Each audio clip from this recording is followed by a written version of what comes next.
You can take it away. All right. Well, welcome everyone. Happy Tuesday. I hope you're having a good week so far. And today we're going to learn about 4 easy questions to find the motivated. How many of you have noticed it's not so easy to find the motivated right now? Anybody? So just know you're not alone. You haven't become some terrible agent that doesn't know anything. I've coached people one-on-one throughout this shift, and I've heard very talented people say things like, am I even good at this anymore? Do I even know what I'm doing? And so I've just observed that when you are not performing to the level you used to, we can really get in our heads, right? So I wanted to address that right out of the gate because I just know some people are struggling with mindset.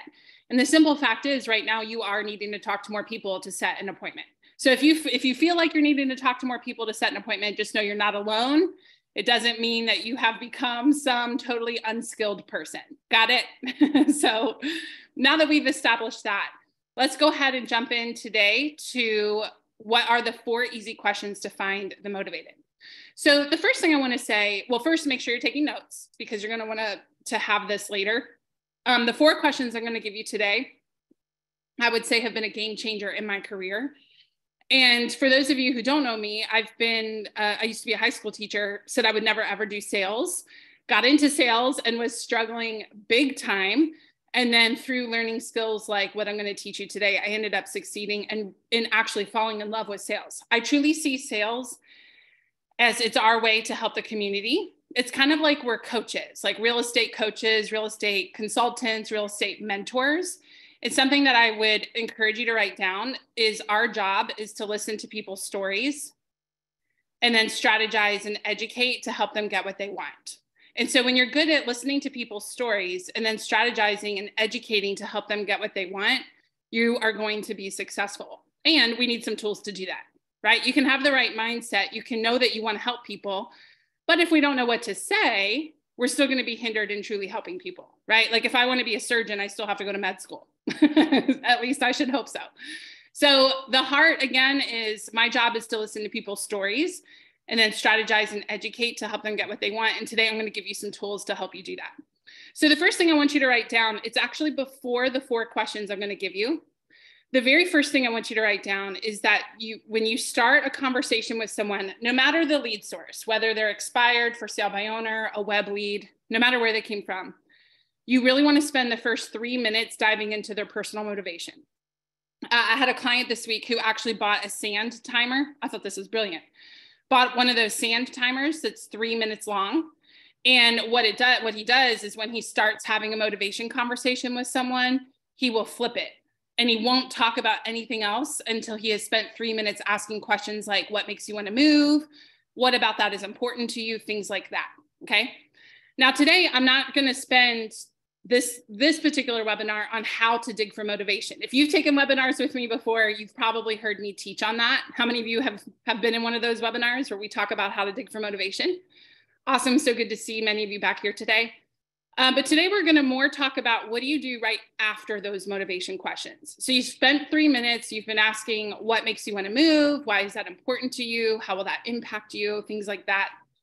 What do you do after that? How do you wrap it up?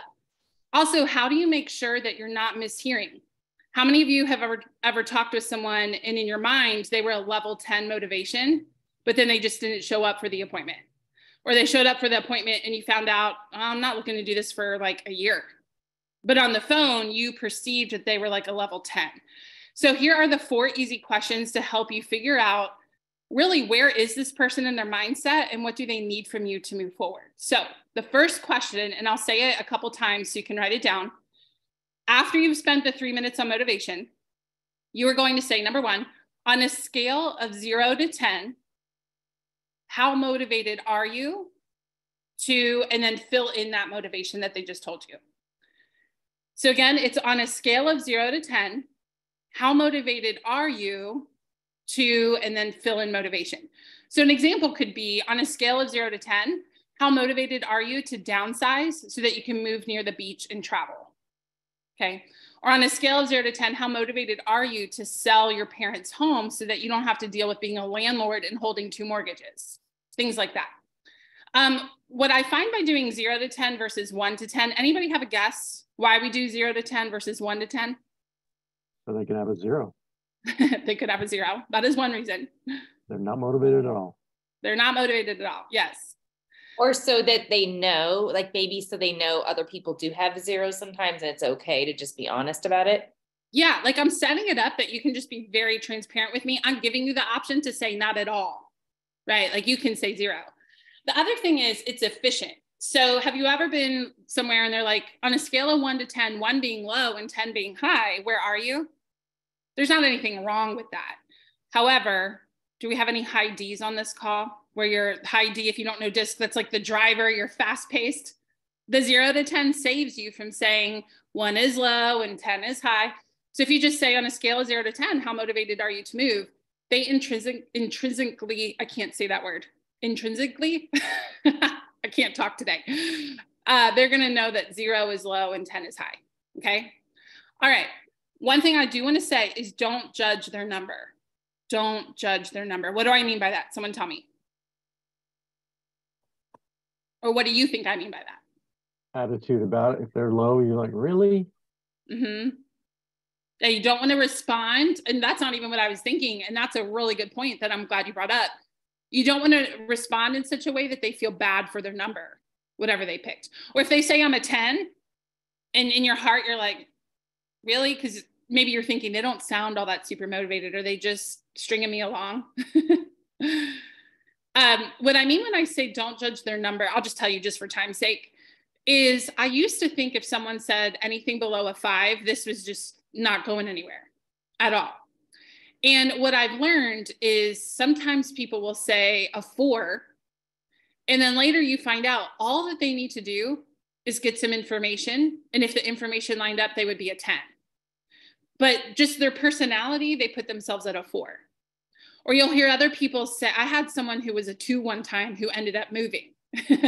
But the reason they were a 2 was they just had all of these questions that were very answerable, but because they didn't know the answers, they felt kind of deflated. So they were a 2. Okay. So that's what I mean when I say don't judge the number, because they might tell you a low number, but actually be pretty high. Okay. All right. So number 2. So the first question is on a scale of 0 to 10, how motivated are you to move? Or fill in their motivation. Number 2, you're simply going to say, what makes it that number? Whatever number they told you. What makes it a 2? What makes it a 10? And in your notes beside that question, what makes it that number? Put down that this is going to reveal further motivation as well as potential objections or questions. So you're not saying to them, tell me your motivation and tell me all of your objections. But what I love about this series of questions is they are actually going to reveal to you their motivation and their objections without you directly asking. So if I said, to Richard, hey, what makes you a 5? He might say, well, I'm really excited to move to the beach and retire early. Like that idea really, really excites me.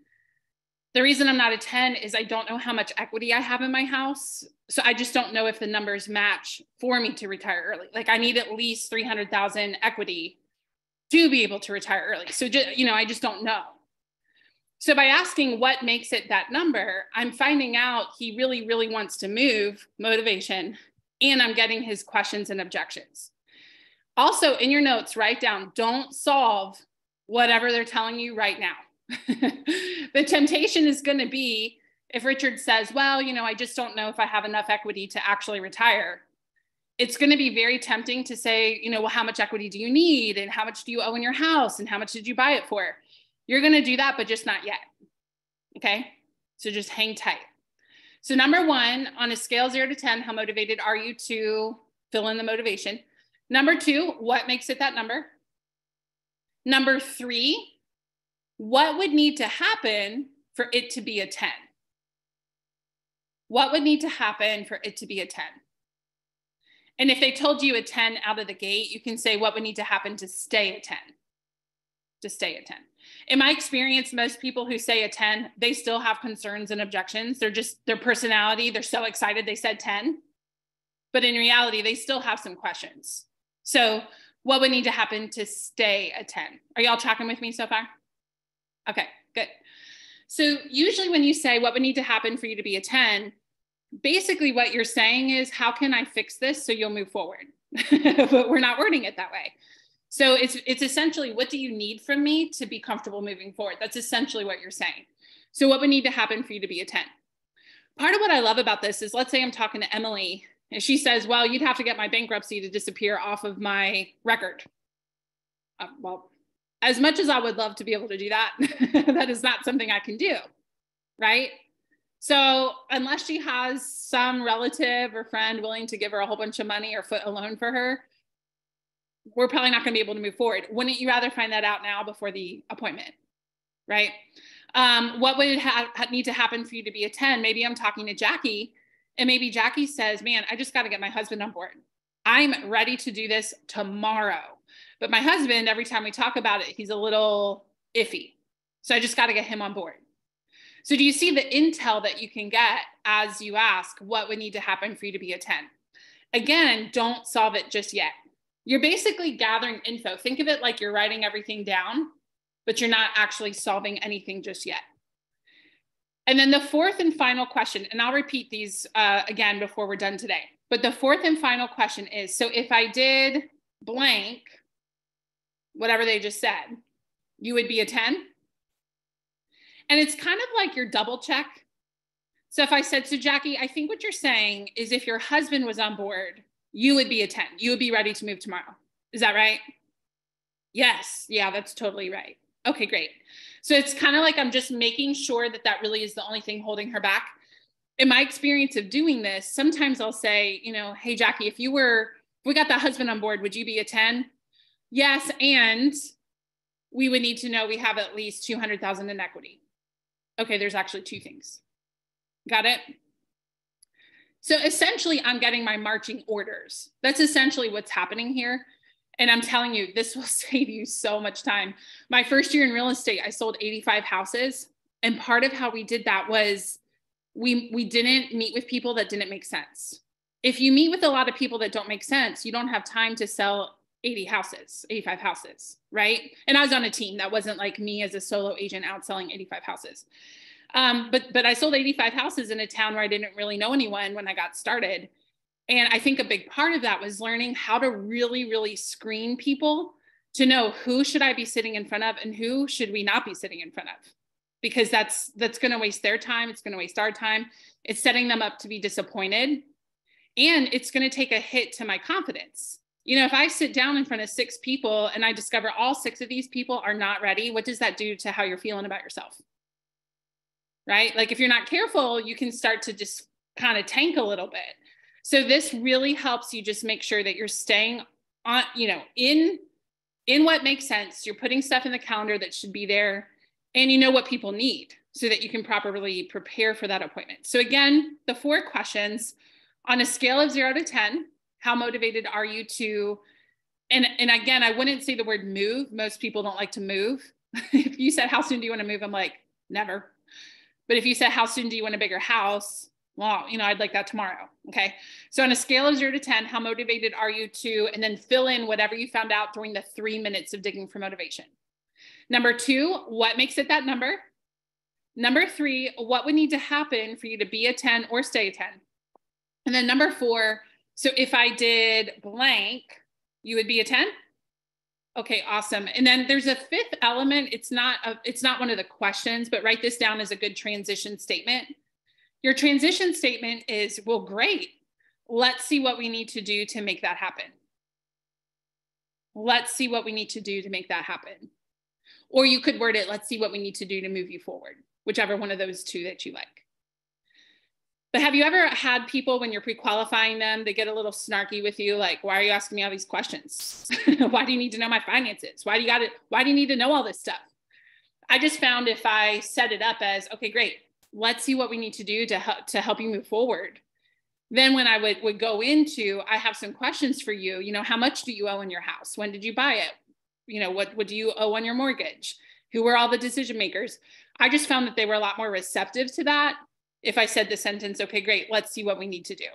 Because it gave them some context as to what I was about to do. Which, by the way, if anybody asks you, why are you asking me all these questions? You can simply tell them it's kind of like the doctor or the nurse. before we diagnose the situation, we got to understand what we're working with. And so I'm just trying to really grab your vitals, so to speak, regarding real estate so that I know how to help you move forward in the best way possible. Most people are totally fine with that.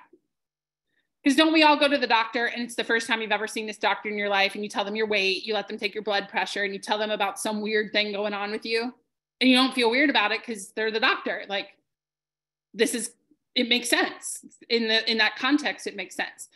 So I find that makes sense. I'm the real estate doctor.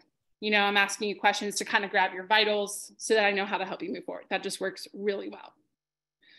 All right. So did y'all learn something today? 4 easy questions to find the motivated. So I do want to tell you real quick where you can find more information like this, and then I'm going to open it up to questions. So if you have a question, hang on just 1 second and I'll open it up. If you learned something today, which I have to say, if you took notes, you will find more buyers and sellers because of today's content. This is the kind of stuff that helped me go from failing as a sales agent to succeeding as a sales agent. I went from failing bad to succeeding and enjoying the fruits of that success. It was all stuff like this. So that being said, we actually have a class that starts tomorrow. I can't believe it's already May 10th tomorrow, but tomorrow, May 10th, we have a class starting called Mega Lead Conversion. You can go to the website, megaleadconversion.com, and that will direct you to the MAPS website. And essentially, it is a 6-month program where we teach you how to have a relationship-based sales process. What you heard today, did that sound obnoxious or did it sound relational? You got to pick one, obnoxious or relational, which one? And most people, when I said relational, I saw the heads nodding, right? And if you have paid attention ever in a real estate class, they always say it's all about the relationship, right? It's about the motivation. It's about the relationship. So what this class is designed to do is it's designed to teach you the structure of how to talk to people in a relational way, yet it really helps you accomplish sales. It goes back to that mindset of I'm a coach, I'm a consultant, I'm a real estate coach for my buyers and sellers. I'm not talking about me, who my actual title is coach. I'm saying as a salesperson, you are a coach, right? You are a buyer coach, you are a listing coach. And so our job is to listen to their story and help them get what they want. So the whole class is designed around giving you various language patterns. So we actually teach you 19 language patterns in the class. Things like, how do you open the call so they actually stay on the phone with you? What do you do if they're like, I'm busy, can you just call me later? How do you set up an appointment so it actually shows up? One statistic I'm super proud of from the program, if I can brag, and this isn't an Anna brag, this is me bragging on past students. This is what they accomplished. But I had one student message me about 2 months into the program, and she said, I am already sitting in front of, not setting, sitting in front of 10 extra people per month as a result of what I'm doing from this class. Sitting in front of 10 extra people. Also, consistently, we see 90 to 95% signature rate. What I mean by that is that we teach you how to get the buyer or the listing agreement, and students are reporting that 90 to 95% of the time people are signing with them.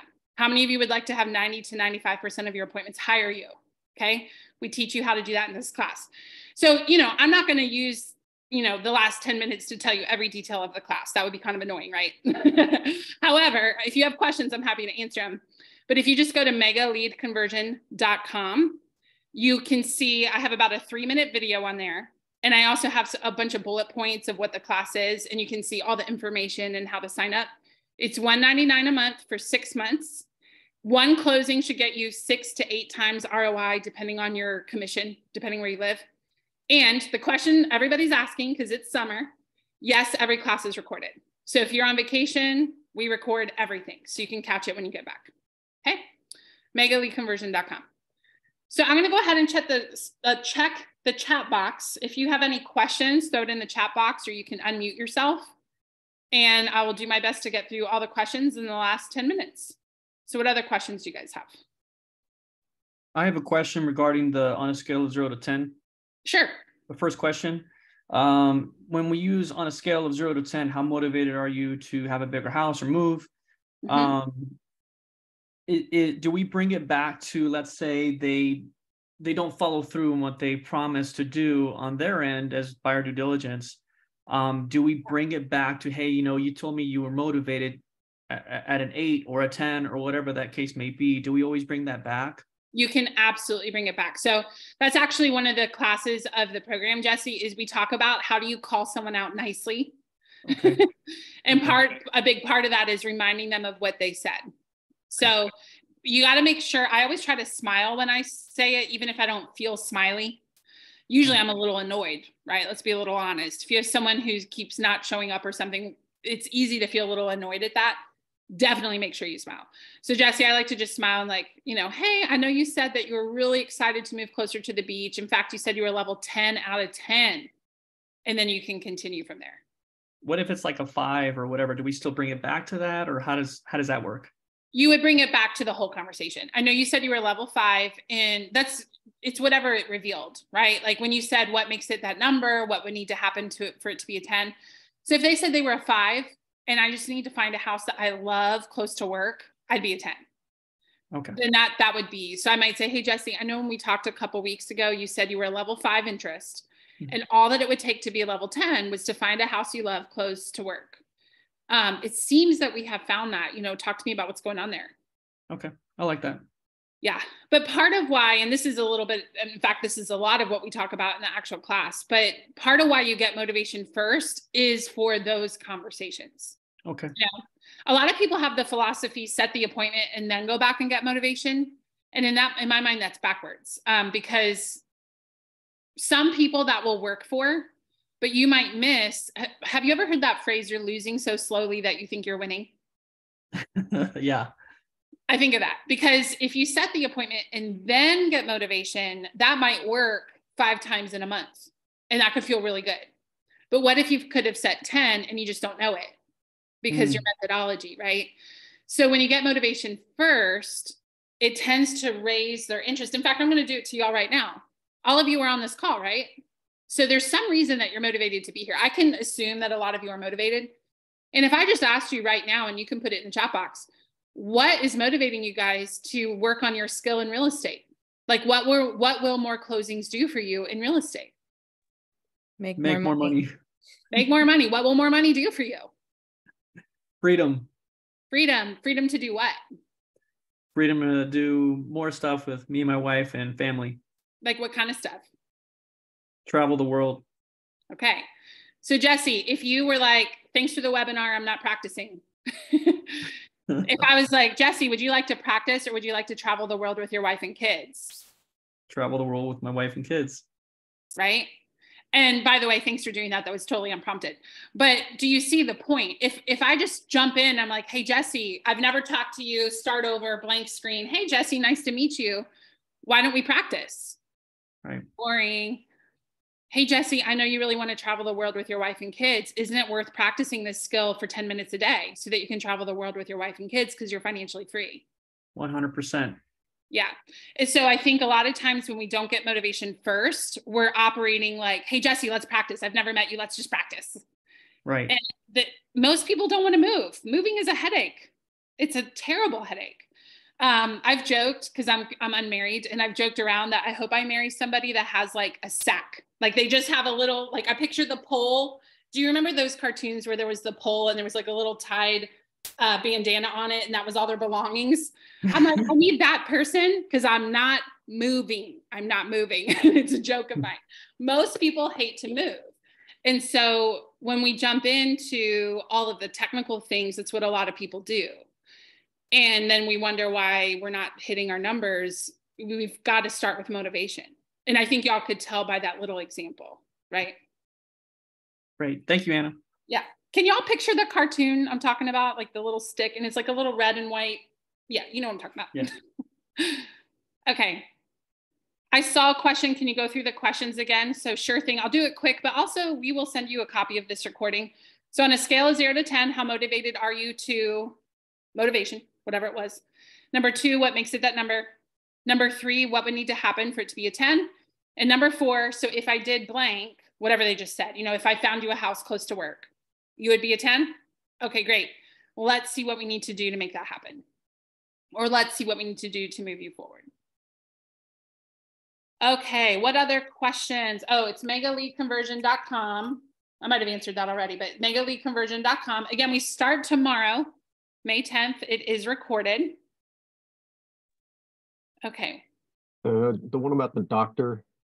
Yeah. Why are you asking me all these questions? Could you go over that again? Yeah. Think of me kind of like the nurse who sees you before the doctor does. You know how the nurse comes in and they gather all your vital signs? So then when the doctor comes in, he knows how to accurately help you. That's what I'm doing. I'm just gathering your vital signs so I understand how to help you as a real estate agent. Some version of that. It's not like a written script somewhere. It's just that idea is what you want to convey. I see a question in the chat box. Do you recommend for teams or agents or end agents? Both.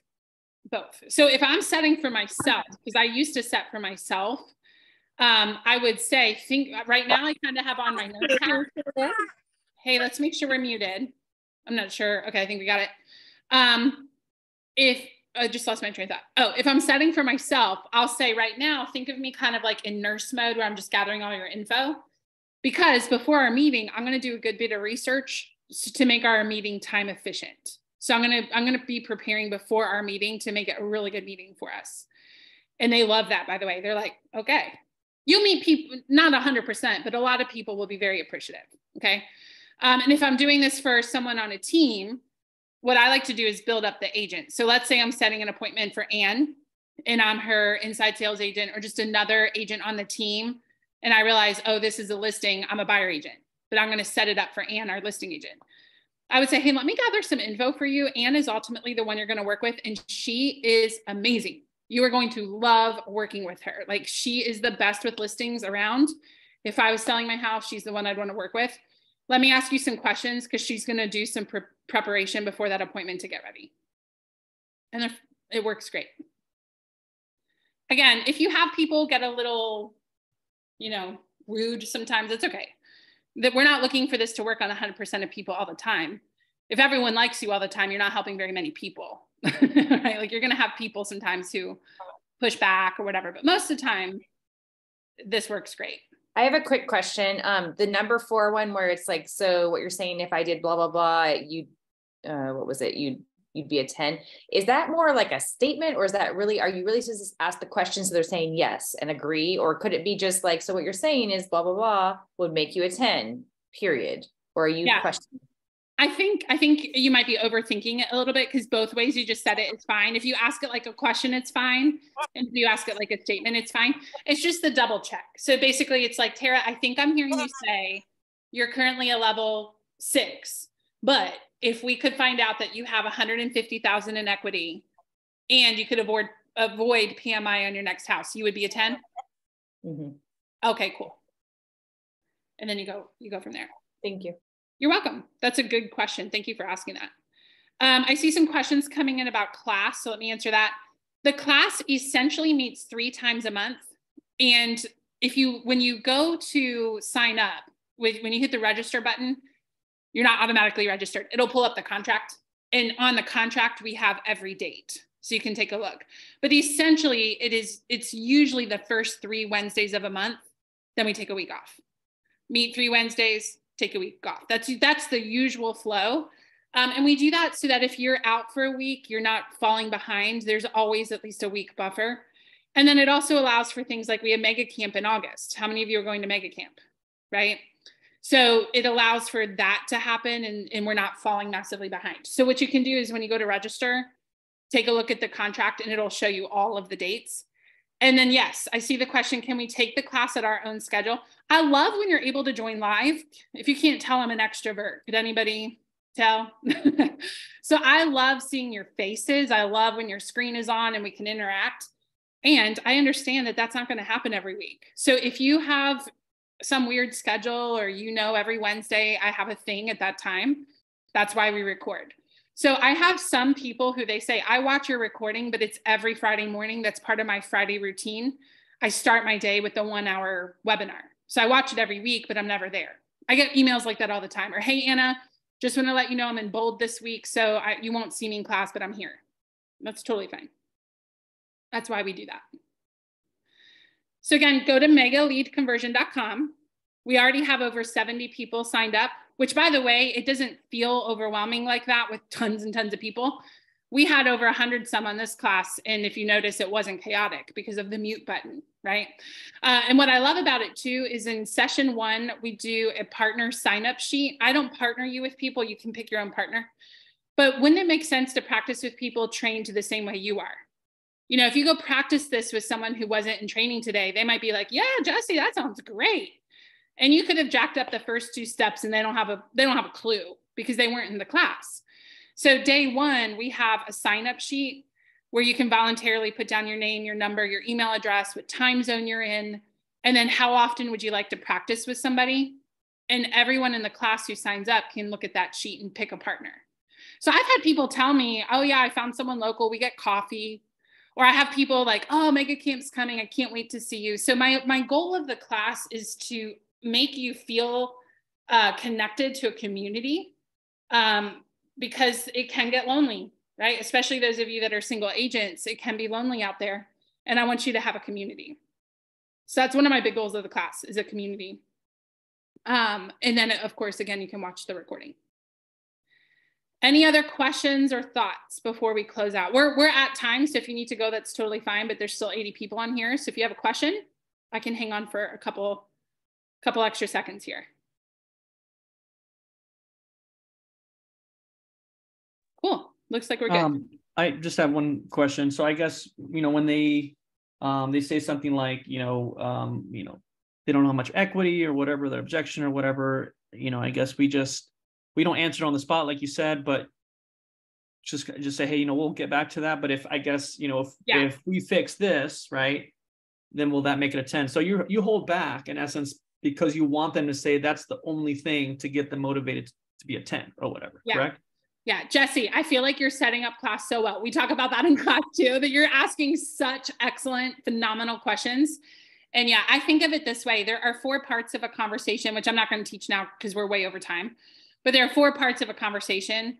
Part 1 is motivation, which we talked about today. In my mind, I really see it as we don't discuss anything other than motivation until I've completed step 1. Okay. It's almost like when your kids ask, can I have dessert? And you're like, yes, when you finish your chicken and your peas. Okay.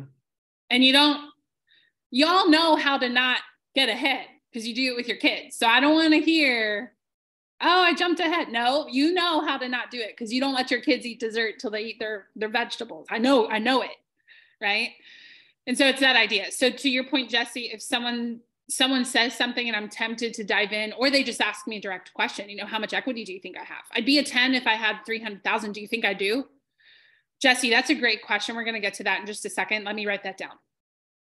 So what you're saying is if you had that much equity, you would be a 10? Okay, great. Got it. Okay, cool. Thank you. You're welcome. Okay, everyone, megaleadconversion.com. And you will see an increase. I've been teaching this class since 2008.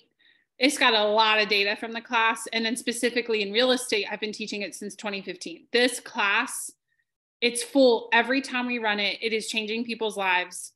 Like, take a risk on yourself. It's $199 a month. It's less than $1,200 for the whole 6 months. And most people are reporting multiple times over closings. I had an email this week from someone in South Africa, actually, who's taking our class. And we were barely into the class. And he said, I just want you to know, I haven't had listings in forever. And I have 3 active right now. And I'm about to sign 2 more. And it's all because of this class. And all we had done was go over the first 2 sessions worth of content. I mean, that's amazing. So kudos to him for implementing, right? So if I'm the kind of person that I'm not just going to show up sometimes, but I'm actually going to show up and you're not going to be perfect, but you're going to show up. You're going to practice. I have no doubt that you will make more money because of the class. I'm confident. Okay. And I'm passionate about it if you can't tell. I know what it's like to not be able to pay bills. I know that feeling. And then I know what it's like to have more than the money you need to pay bills. And that's a good feeling. I want you to have that.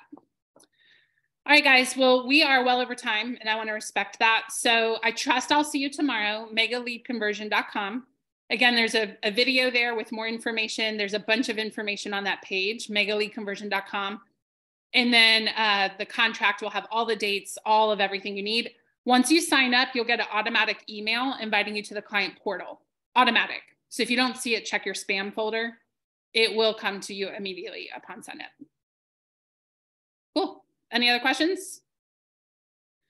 All right. Thanks for hanging out with me today, guys. I will see you soon. Bye.